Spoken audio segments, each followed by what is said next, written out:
Deddy Mulyadi menghadiri sidang gugatan cerai di Pengadilan Negeri Agama Purwakarta, Rabu 16 November 2022 yang beragendakan mediasi dan pokok perkara. Deddy Mulyadi diantar oleh seorang tukang ojek online. Sesampainya di pengadilan, Kang Deddy kemudian masuk ke ruang mediasi. Di tempat tersebut sudah hadir Ane Ratna Mustika selaku pihak yang menggugat cerai. Tak lama mediasi pun dilanjutkan ke materi sidang pokok perkara. Ditemui seusai sidang, Neng Ane menjelaskan soal pokok materi gugatan. Pertama adalah soal rumah tangganya yang ia anggap mengalami permasalahan sejak beberapa tahun belakangan. Menurutnya, perselisihan terjadi karena soal manajemen keuangan rumah tangga yang dianggap tidak terbuka. Kemudian Kang Deddy dianggap tidak memberikan nafkah lahir dan batin padanya. Terakhir, Ane Ratna merasa mengalami kekerasan verbal atau KDRT secara psikis. Kang Deddy Mulyadi menyebut tidak sepenuhnya mediasi gagal. Sebab dalam mediasi perkara hak asuh anak yang semula menjadi pokok perkara berhasil diselesaikan sehingga anak menjadi hak kedua belah pihak.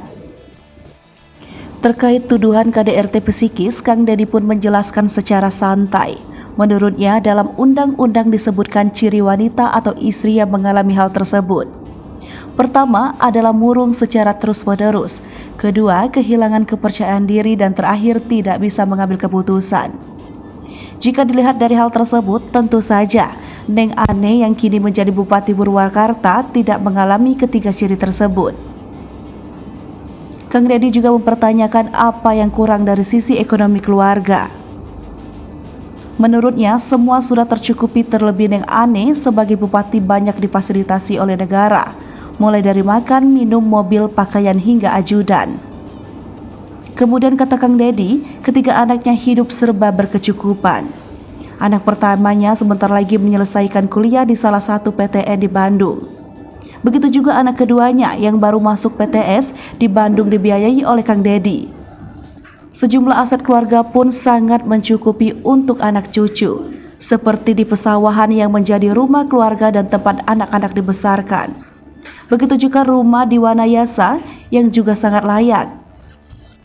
Namun yang lebih penting, seorang pemimpin harus memikirkan kepentingan rakyat yang mana saat ini masih banyak mengalami kesusahan, mulai dari PHK hingga urusan usia muda menjadi PSK untuk menyambung hidup.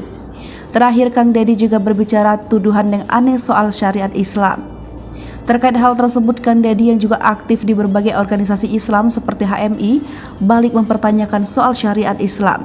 Ia mempertanyakan Neng Ane pergi umroh bersama keluarga termasuk anak keduanya dan guru ngajinya tidak meminta izin terlebih dahulu pada Kang Deddy yang masih berstatus suami.